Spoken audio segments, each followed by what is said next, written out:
Banyak dari kita dicekoki sebuah ilusi manis sejak hari pertama kita menginjakan kaki di dunia kerja. Ilusi bahwa jika kita bekerja keras, setia pada perusahaan, dan memberikan seluruh waktu serta tenaga kita, maka di usia 50 nanti, kita akan disambut dengan karpet merah menuju masa pensiun yang damai. Anda mungkin membayangkan diri Anda duduk santai di teras rumah, menyeruput kopi hangat di pagi hari, menikmati hasil jerih payah selama puluhan tahun, dan mungkin sesekali bepergian keliling dunia. Anda berharap perusahaan akan memberikan apresiasi tertinggi, sebuah plakat emas, dan tepuk tangan meriah atas dedikasi Anda. Jika itu yang ada di kepala Anda, bangunlah sekarang juga. Hapus mimpi indah itu, karena kenyataannya tidak pernah seperti itu. Itu hanyalah sebuah kebohongan besar, sebuah dongeng pengantar tidur yang sengaja dirancang oleh sistem korporat agar Anda tetap duduk manis di meja kerja Anda. Mereka meninabobokan Anda selagi fisik Anda masih kuat, selagi pikiran Anda masih tajam, dan selagi waktu Anda masih bisa diperas habis-habisan. Mereka butuh Anda mempercayai dongeng tersebut agar Anda terus patuh, terus bekerja lembur, terus membayar cicilan, dan yang paling penting, tidak pernah mempertanyakan esensi dari keberadaan Anda di perusahaan tersebut. Mari kita bongkar kenyataan pahitnya hari ini. Di mata sistem korporasi raksasa, Anda bukanlah sebuah aset berharga seperti yang sering mereka gembar-gemborkan dalam seminar sumber daya manusia. Anda bukan keluarga mereka, Anda hanyalah sebuah suku cadang. Anda adalah komponen kecil di dalam sebuah mesin raksasa yang satu-satunya tujuannya adalah mencetak uang bagi para pemegang saham. Selama 30 tahun Anda menundukkan kepala, bekerja tanpa henti, komponen ini terus dipakai. Namun, sama seperti suku cadang mesin pada umumnya, akan tiba saatnya Anda mulai aus, mulai berkarat. Di usia 50 tahun, fisik Anda tidak lagi sekuat dulu. Mata Anda mungkin mulai rabun menatap layar komputer, kecepatan kerja Anda melambat, ingatan Anda tidak setajam anak-anak muda yang baru lulus kuliah, dan yang paling memberatkan bagi perusahaan adalah biaya kesehatan dan asuransi Anda yang terus membengkak. Di titik ini, kalkulasi matematis perusahaan berbalik melawan Anda. Anda tidak lagi dianggap efisien. Anda berubah dari sebuah mesin penghasil keuntungan menjadi sebuah beban yang memberatkan neraca keuangan mereka. Biaya untuk mempertahankan Anda menjadi jauh lebih besar dibandingkan dengan hasil kerja yang bisa Anda berikan. Itu adalah hitung-hitungan yang sangat sederhana dan brutal. Lalu, apa yang biasanya dilakukan oleh sebuah sistem yang mengutamakan efisiensi dan profitabilitas di atas segalanya ketika melihat sebuah suku cadang tua yang rusak dan membebani?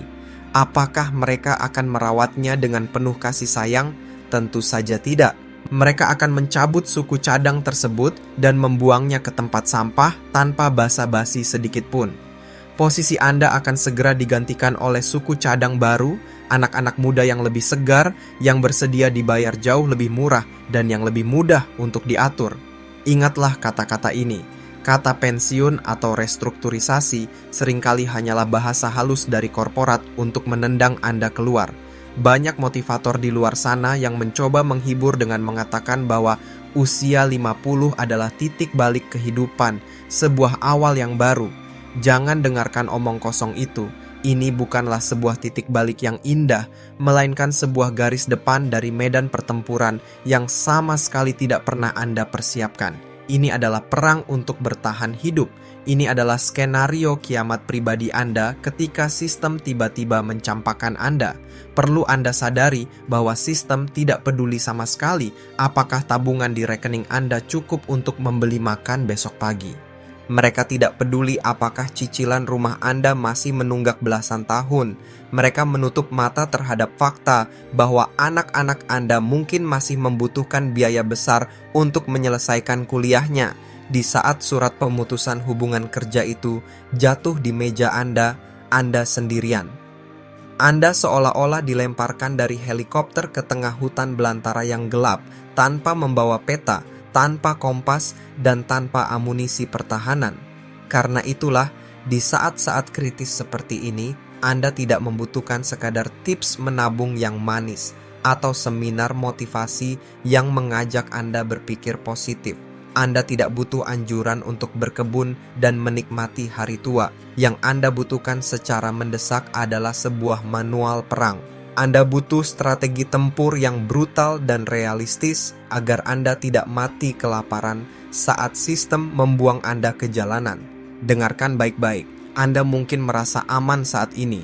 Anda mungkin merasa posisi Anda di perusahaan sangat tak tergantikan sehingga Anda yakin bisa bertahan hingga usia pensiun resmi.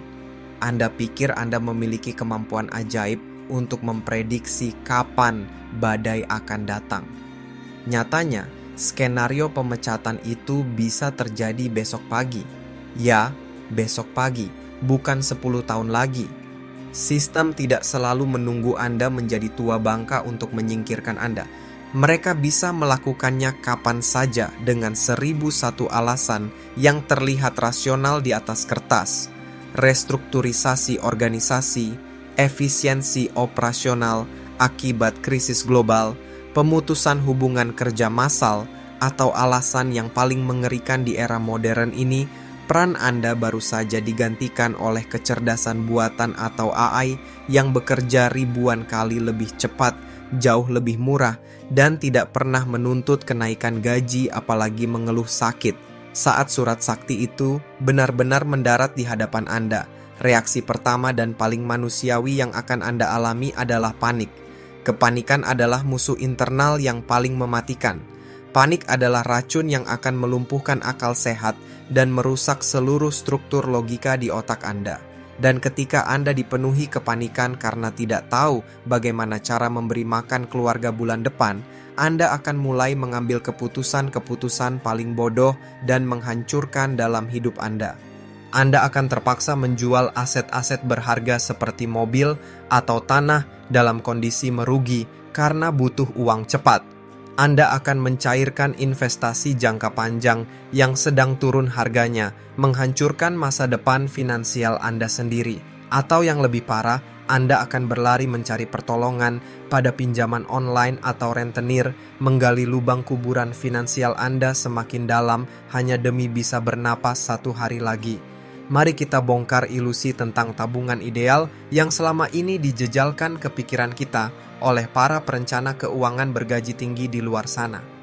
Mereka selalu mengulang-ulang mantra bahwa Anda harus memiliki dana darurat sebesar 6 hingga 12 kali pengeluaran bulanan. Mereka menjual konsep ini seolah-olah itu adalah sebuah standar tabungan untuk hidup yang ideal dan mapan. Itu adalah cara pandang yang salah. Uang tersebut bukanlah tabungan untuk gaya hidup ideal. Uang tersebut adalah ransel pelarian Anda. Itu adalah tas siaga tempur yang harus Anda bawa lari saat gedung tempat Anda bekerja runtuh. Isi dari ransel ini sama sekali bukan ditujukan untuk biaya liburan keluarga ke luar negeri, bukan untuk membeli gadget terbaru, dan bukan untuk sekadar nongkrong meminum kopi mahal di akhir pekan. Isinya adalah murni logistik pertempuran. Isinya adalah uang tunai yang bertugas menjaga Anda dan keluarga agar tetap bisa makan dan bertahan hidup di medan perang selama 6 hingga 12 bulan ke depan. Sementara Anda menyusun strategi serangan balik setelah ditendang dari benteng korporat. Dana ini pada hakikatnya adalah uang untuk membeli waktu. Dan dalam kondisi krisis, waktu adalah amunisi yang paling mahal dan paling sulit didapatkan. Dan kenyataan itu belum seberapa dibandingkan dengan skenario kiamat yang lebih buruk. Pikirkanlah fakta mengerikan ini. Uang yang Anda setorkan ke bank itu sejatinya sudah bukan milik Anda lagi. Angka-angka yang Anda lihat di aplikasi perbankan ponsel Anda hanyalah sekadar digit elektronik di layar kaca. Secara hukum finansial, uang itu adalah tahanan. Aset keras hasil keringat Anda sedang ditahan dan dikuasai oleh sistem perbankan. Dalam sejarah ekonomi dunia, sudah terbukti berkali-kali bahwa kapan saja sebuah krisis besar melanda, sistem perbankan bisa runtuh layaknya rumah kartu. Pernahkah Anda mendengar istilah bail-in? Ini adalah situasi nyata dan legal di mana pemerintah berhak menggunakan uang tabungan masyarakat untuk menyelamatkan bank-bank raksasa yang terancam bangkrut karena kesalahan manajerial mereka sendiri. Atau bayangkan munculnya regulasi panik yang tiba-tiba membekukan rekening Anda.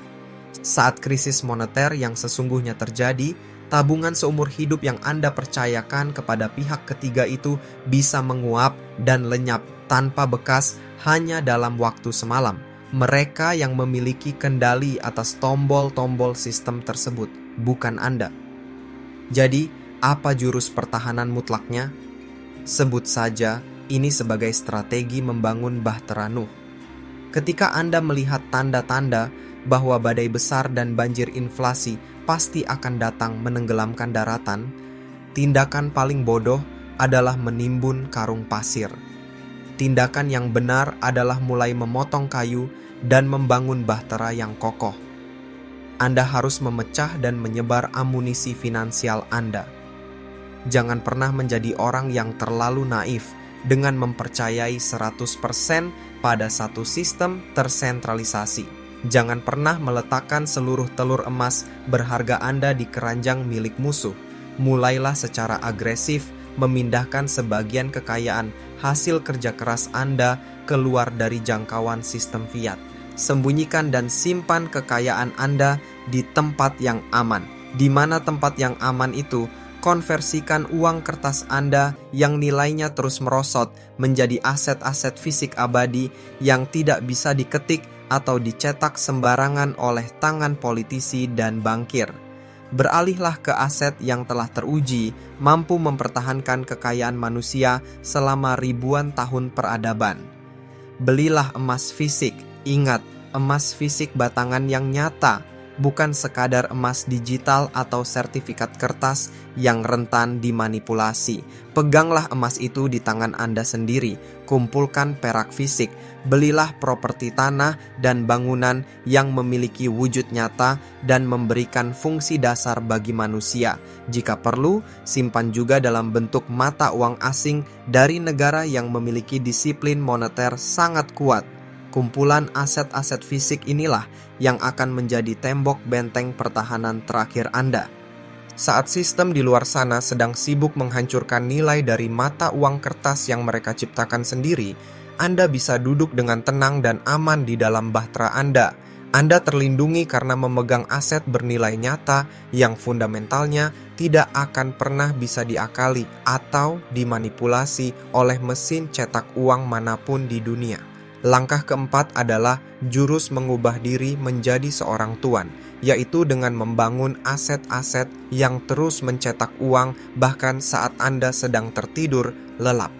Mari kita telusuri bagaimana selama 30 tahun terakhir kehidupan Anda, sistem pendidikan dan dunia kerja telah melatih Anda dengan sangat sempurna. Mereka tanpa henti mencuci dan meracuni pola pikir Anda. Mereka berhasil menginstal sebuah piranti lunak berbahaya ke dalam otak Anda, sebuah mentalitas yang sangat beracun, mentalitas seorang budak. Kita harus membongkar dan menghancurkan pola pikir beracun ini sampai ke akar-akarnya. Apa sebenarnya definisi dari mentalitas budak itu? Sangat sederhana. Mentalitas budak adalah sebuah kondisi psikologis di mana seluruh kelangsungan hidup seseorang 100% bergantung sepenuhnya pada jatah ransum dari pihak penguasa. Dalam konteks modern, ransum tersebut memiliki nama yang lebih elegan, yaitu gaji bulanan Anda. Sistem perusahaan memberikan Anda ransum berupa gaji yang jumlahnya telah dikalkulasi secara presisi. Cukup untuk membuat Anda bertahan hidup dan kembali bekerja bulan depan. Namun tidak akan pernah cukup banyak untuk memungkinkan Anda membebaskan diri dan merdeka secara finansial.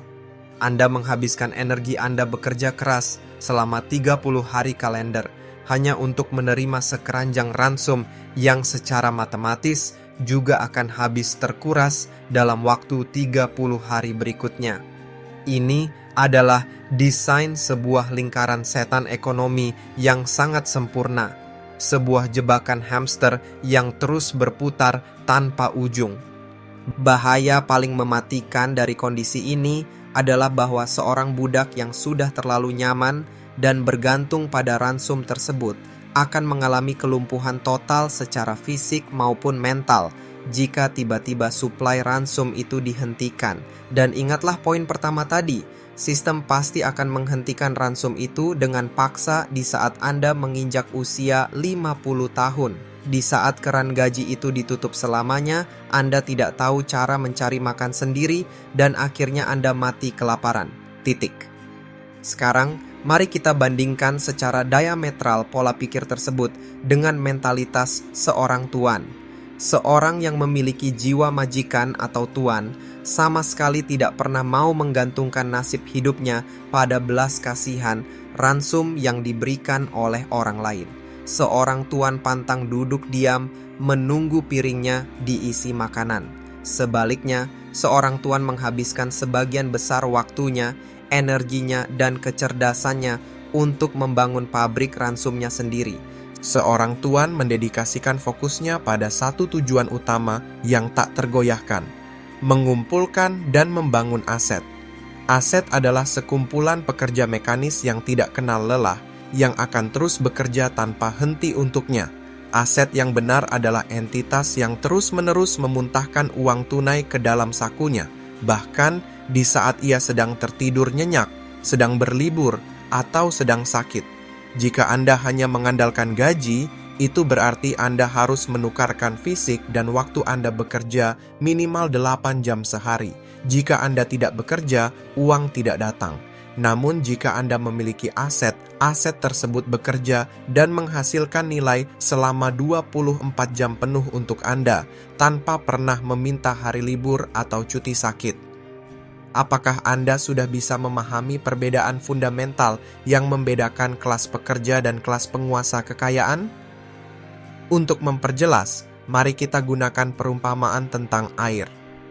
Tabungan uang kertas di bank yang selama ini Anda kumpulkan dengan tetesan keringat dan penderitaan itu ibarat sebuah danau buatan. Air di danau itu genangannya diam dan terbatas jumlahnya. Setiap hari Anda mengambil seember air dari sana untuk minum dan memenuhi kebutuhan hidup Anda. Otomatis, volume airnya akan terus berkurang secara absolut. Ditambah lagi, saat musim kemarau inflasi datang menyengat, sisa air di danau tersebut akan menguap dengan cepat ke udara.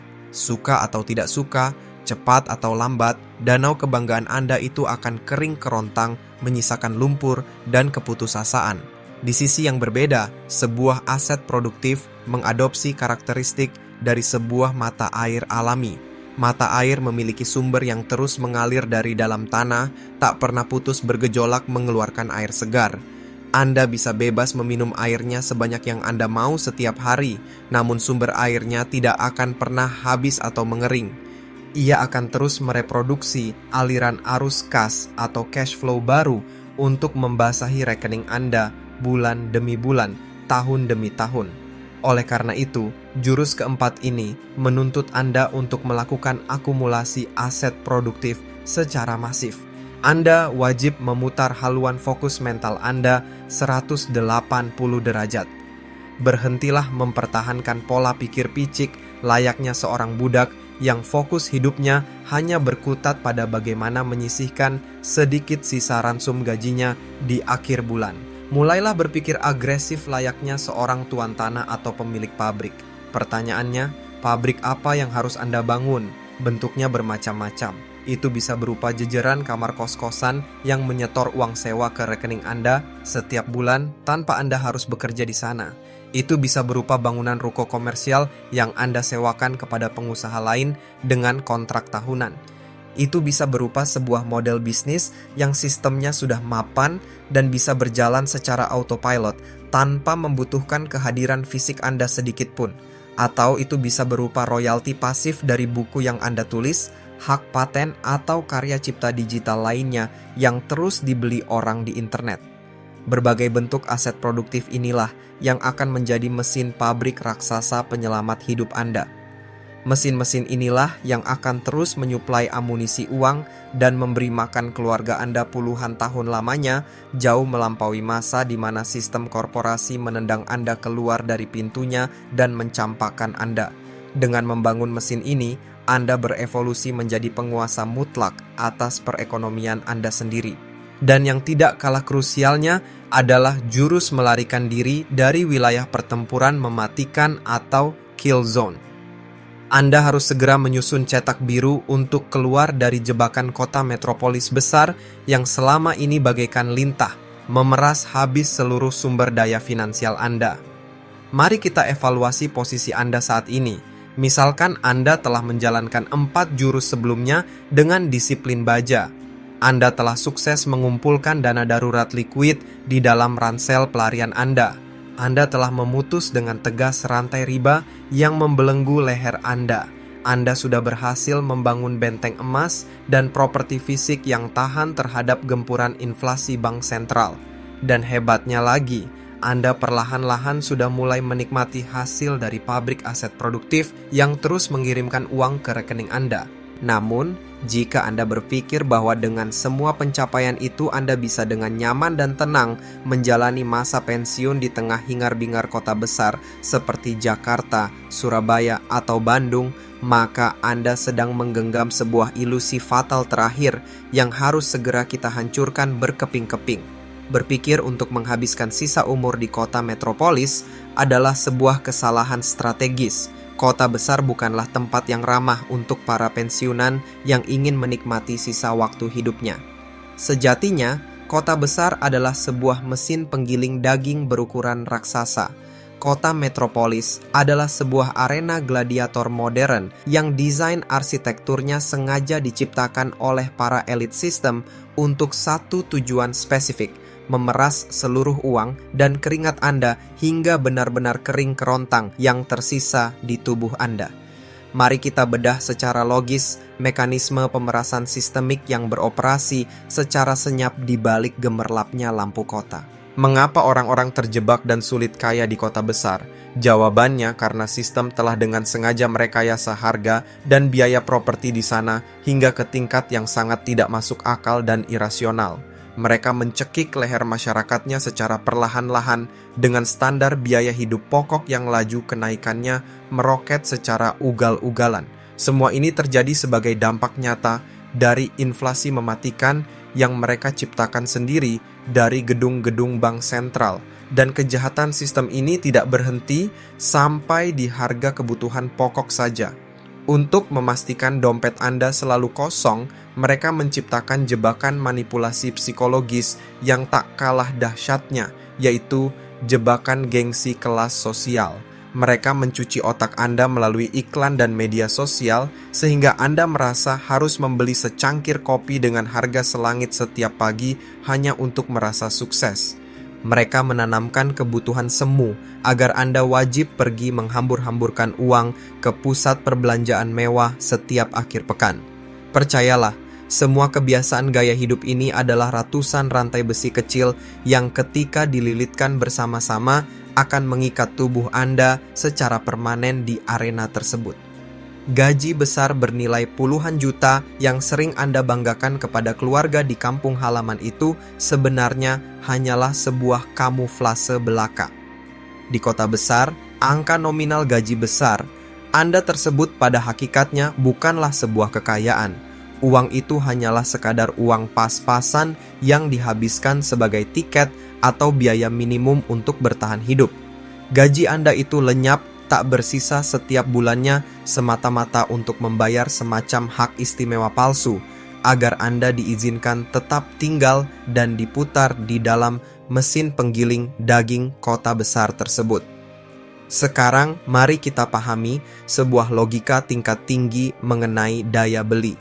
Ini adalah aturan main yang akan mengubah segalanya. Bayangkan saat pabrik uang atau aset produktif Anda nanti berhasil secara konsisten menghasilkan aliran kas atau passive income sebesar 5 juta rupiah per bulan tanpa Anda harus bekerja sama sekali. Jika Anda membawa uang 5 juta tersebut dan memaksakan diri untuk bertahan hidup di tengah kerasnya ibu kota seperti Jakarta, angka 5 juta itu tidak ada nilainya. Itu hanyalah sekadar uang receh. Anda tidak akan pernah bisa hidup dengan kualitas dan standar kelayakan yang manusiawi di sana dengan uang sekecil itu. Status Anda akan tetap terpuruk dan pada dasarnya Anda masih hidup menderita seperti seorang budak miskin yang kesulitan membayar sewa dan tagihan. Namun coba Anda balik logikanya. Ambil aliran kas bersih 5 juta rupiah per bulan yang sama persis nominalnya, kemas barang-barang Anda, dan bawalah uang tersebut pergi jauh meninggalkan hiruk-pikuk kota besar. Pindahlah ke sebuah kota kabupaten kecil yang damai atau menetaplah di sebuah desa terpencil yang asri dengan pemandangan alam yang hijau dan udara yang masih sangat sejuk dan bersih. Tiba-tiba terjadi keajaiban finansial. Di wilayah pedesaan yang biaya hidupnya teramat rendah, pasokan pangannya berlimpah dan murah meriah, uang 5 juta rupiah tersebut nilainya akan melesat tajam. Dengan penghasilan pasif sebesar itu di daerah yang tepat, Anda secara instan akan mampu hidup serba berkecukupan dan dihormati layaknya seorang raja lokal. Ingatlah dengan saksama aturan terakhir dari peperangan finansial ini. Di babak akhir kehidupan masa tua nanti, pemenangnya tidak ditentukan oleh siapa yang memiliki deretan angka 0 paling panjang atau tumpukan uang kertas paling menggunung di dalam rekening banknya. Perang pamungkas ini semata-mata ditentukan oleh siapa individu yang memiliki kemampuan daya beli atau purchasing power yang paling tangguh. Pertarungannya adalah tentang di wilayah geografis mana lembaran uang Anda memiliki harga yang paling bernilai. Maka, jurus pertahanan kelima ini merupakan strategi jalan keluar final Anda. Mari kita sebut gerakan ini sebagai relokasi taktis yang terencana. Mulai dari hari ini, selagi fisik Anda masih gagah, selagi stamina Anda masih prima, dan selagi Anda masih menerima aliran pendapatan dari pekerjaan aktif Anda memiliki sebuah tugas intelijen yang maha penting. Tugas Anda adalah melakukan riset dan mengidentifikasi sebuah zona aman. Carilah sebuah kota kabupaten kecil atau sebuah desa tertinggal dari peta modernitas di mana seluruh komponen biaya hidupnya masih berada di angka yang rendah, masih sangat masuk akal, dan lebih menghargai kemanusiaan. Temukan sebuah tempat pelarian di mana uang 5 juta rupiah terasa setara nilainya dengan uang 50 juta rupiah di ibu kota. Mengambil keputusan radikal untuk segera mengemasi barang Anda, keluar dan melarikan diri dari kill zone kota besar yang selama ini tiada henti memeras keringat Anda adalah satu-satunya strategi matematis dan logis yang paling masuk akal untuk memenangkan pertempuran jangka panjang demi kelangsungan hidup Anda. Anda boleh saja berjuang dengan keras, tapi ingat pesan ini, jangan pernah membiarkan diri Anda mati konyol di medan perang yang salah. Jadi, sekarang arah pandangnya sudah menjadi sangat terang benderang. Kita telah selesai membedah dan memetakan secara gamblang konspirasi besar dari medan pertempuran ini. Fakta paling pahit yang harus Anda terima adalah bahwa sistem tidak akan pernah memiliki rasa belas kasih atau kepedulian sedikit pun terhadap diri Anda. Ulangi kalimat ini terus-menerus di dalam benak Anda, biarkan ia bergema hingga Anda merasa muak dan menyadari kebenarannya. Sistem korporat sama sekali tidak peduli pada kesejahteraan keluarga Anda. Mereka tidak peduli pada mimpi-mimpi masa muda yang terpaksa Anda kubur, dan mereka sama sekali tidak peduli akan jadi seperti apa nasib Anda di masa tua nanti. Yang menjadi kepedulian utama mereka hanyalah satu hal: bagaimana caranya agar Anda bisa terus bekerja sekeras-kerasnya untuk keuntungan mereka. Mereka berkepentingan dan sangat butuh agar Anda terus tercekik oleh kewajiban membayar utang dan mencicil setiap bulan kepada pihak bank. Mereka membutuhkan Anda untuk terus mempertahankan peran Anda sebagai sebuah baterai berenergi yang patuh, baterai yang diam-diam tanpa banyak protes, terus menyuplai energi untuk memutar roda bergerigi mesin penggiling ekonomi mereka yang berpusat di kill zone kota besar. Mencapai usia 50 tahun bukanlah sebuah momen kemerdekaan yang patut Anda rayakan dengan pesta dan kue ulang tahun yang mewah. Sebaliknya, usia 50 tahun adalah sebuah sirine darurat yang berbunyi sangat nyaring, memekakkan telinga, memberi peringatan keras kepada Anda bahwa masa pesta Anda sebagai seorang budak korporat yang naif dan penurut sudah berada di ujung tanduk dan membuang Anda ke tempat sampah sejarah. Sekarang, setelah tabir kebohongan itu dibuka, Anda akhirnya mengenali medan pertempuran Anda yang sesungguhnya. Anda akhirnya mengetahui dengan jelas siapa saja musuh utama yang harus Anda hadapi. Keserakahan sistem korporasi raksasa, jeratan perbudakan bank, dan pencurian massal bernama inflasi. Lebih dari itu, Anda kini telah dipersenjatai dengan 5 jurus strategi perang militer finansial yang paling krusial untuk bisa bertahan hidup dan memutarbalikkan keadaan. Keputusan terakhir sekarang benar-benar berada 100% di tangan Anda sendiri, bukan di tangan atasan Anda, bukan di tangan pemerintah, dan bukan pula di tangan perencana keuangan Anda. Keputusannya adalah milik Anda seutuhnya. Pilihan pertama, apakah Anda ingin tiba di garis akhir lintasan usia 50 tahun dengan status sebagai seorang pengungsi finansial yang menyedihkan? Seorang individu tua yang terus-menerus didera rasa panik dan kecemasan karena tidak memiliki sisa amunisi tabungan, yang pergelangan kakinya masih dikerangkeng kuat oleh rantai hutang dan riba yang menggunung, yang sama sekali tidak memiliki benteng pertahanan aset nyata, dan yang pada akhirnya terjebak selamanya di dalam arena gladiator kota besar yang mematikan, hanya bisa meringkuk menunggu datangnya belas kasihan dari sang algojo ekonomi? Atau pilihan kedua, apakah Anda ingin tiba di garis akhir pertempuran tersebut dengan dada membusung, berdiri tegak sebagai seorang veteran perang finansial yang tangguh dan selalu siap siaga menghadapi segala kemungkinan?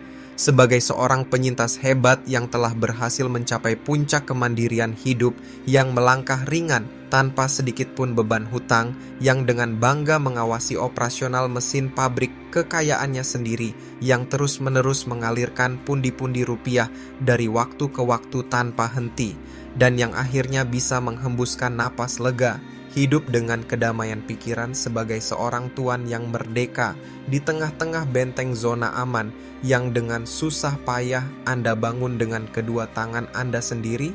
Ingatlah, jarum jam terus berdetak tanpa henti menuju titik nol. Sistem tidak akan pernah sudi memberikan Anda waktu ekstra atau bersabar menunggu hingga Anda merasa benar-benar siap. Mulailah menyusun kekuatan dan genderang perang Anda hari ini juga. Mulailah langkah perlawanan Anda detik ini juga, atau Anda harus bersiap untuk menelan pil pahit kekalahan dan mati perlahan dalam penyesalan terdalam yang tak akan pernah bisa Anda tebus selamanya.